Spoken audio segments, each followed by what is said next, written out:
Olá, gente, pessoal do Centro de Ensino Aparício Bandeira. Nós estamos aqui para mais uma aula de biologia e hoje nós vamos falar sobre o reino plantae ou reino vegetal. Ou seja, vamos falar das plantas. Vamos fazer uma breve introdução aqui, coisa rápida, né? Para a gente ter a noção do que é esse reino. Então vamos lá. Opa, passei lá de errado, né? Vou mudar aqui a câmera. Agora sim.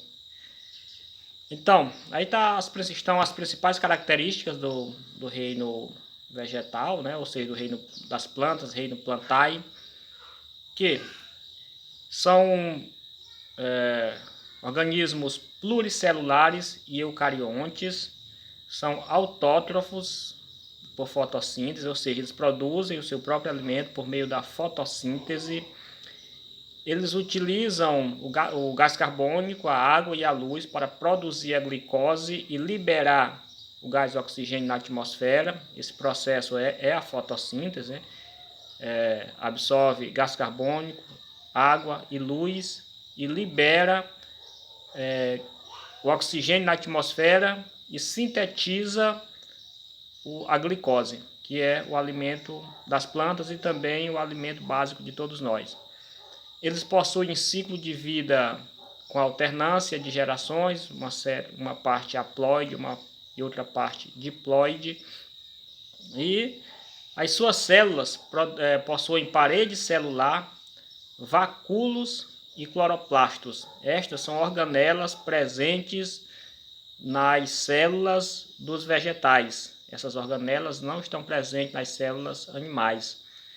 São a diferença aí da célula animal para a célula vegetal. Uma delas é a presença dessas organelas, a parede celular, os vacúolos e os cloroplastos. Os cloroplastos são responsáveis pela fotossíntese. Então, dando continuidade, para frente, aqui está uma comparação entre a célula animal e célula vegetal. À esquerda nós temos uma célula animal e à direita nós temos uma célula vegetal. Nós conseguimos perceber que a maioria das organelas tem tanto na célula animal como na célula vegetal. Então as exceções são essas aí, ó, vacúolos, os cloroplastos e a parede celular presente nas células vegetais.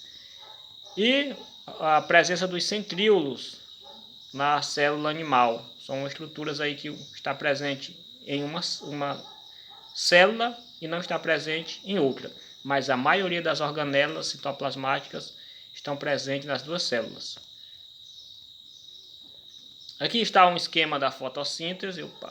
Esquema da fotossíntese. As plantas absorvem luz do sol, que é a energia luminosa, né?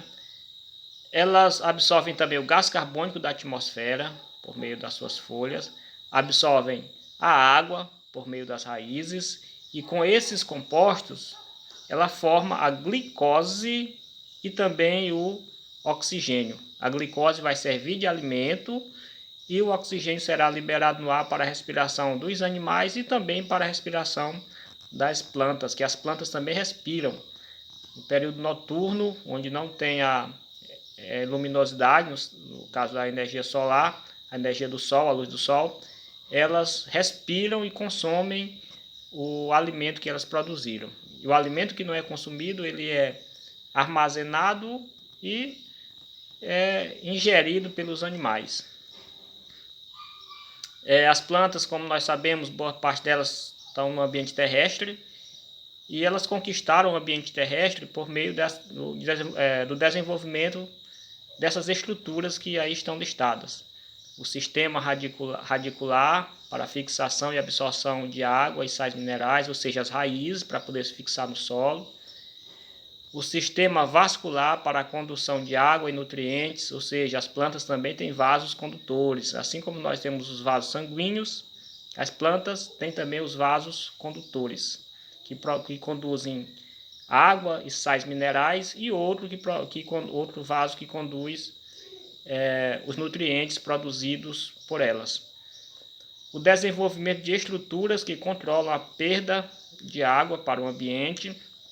As plantas têm mecanismos que, quando o sol está quente demais, digamos assim, esse mecanismo entra em ação para evitar a desidratação excessiva das plantas. São os estômatos presentes nas folhas. As folhas ficam murchas, elas começam a se proteger da desidratação excessiva. O nome é evapotranspiração, o processo pelo qual as plantas perdem água para o meio ambiente devido ao calor. E outra, reprodução independente da água. Então, antes as plantas elas dependiam da água. Existem algumas plantas ainda, alguns grupos que dependem para levar o pólen, a estrutura masculina até a estrutura feminina, que no caso as plantas terrestres tem o pólen, né? É um grão que pode circular pelo ar e por patas de alguns animais também, alguns insetos. E a parte masculina encontrar a parte feminina para poder reproduzir. Então são essas estruturas aí que possibilitaram a conquista do ambiente terrestre pelas plantas. Desenvolvimento de raiz para se fixar no solo e também para absorver água e sais minerais. Vasos condutores para conduzir água e sais minerais e também nutrientes. Desenvolvimento de estruturas que controlam a perda da água para não desidratar e morrer. E a reprodução independente da água. Os vasos condutores são esses dois, o xilema e o floema. Eles são os vasos que conduzem as substâncias na planta. O xilema ele conduz a água e sais minerais, ou seja, das raízes até a folha, até as folhas. Para quando chegar lá essa água e os sais minerais, as folhas conseguirem produzir normalmente a fotossíntese. Então o xilema é de baixo para cima, ele conduz de baixo para cima. Já o floema, ele é o vaso que conduz a seiva elaborada, que é os nutrientes, a glicose produzida. Então é das folhas para o resto da planta. É o floema que leva o alimento para as células das plantas. O xilema leva a água e os nutrientes até a folha e lá a fotossíntese, produção da glicose. O floema conduz esse material nutritivo, no caso a glicose, para todas as células da planta para mantê-las vivas. Depois dessa abordagem geral, então é só para a gente ter uma noção aí do que seria o reino plantae, né, as plantas. Nós temos esse exercício aí, que você pode pausar a tela, o vídeo aí para copiar.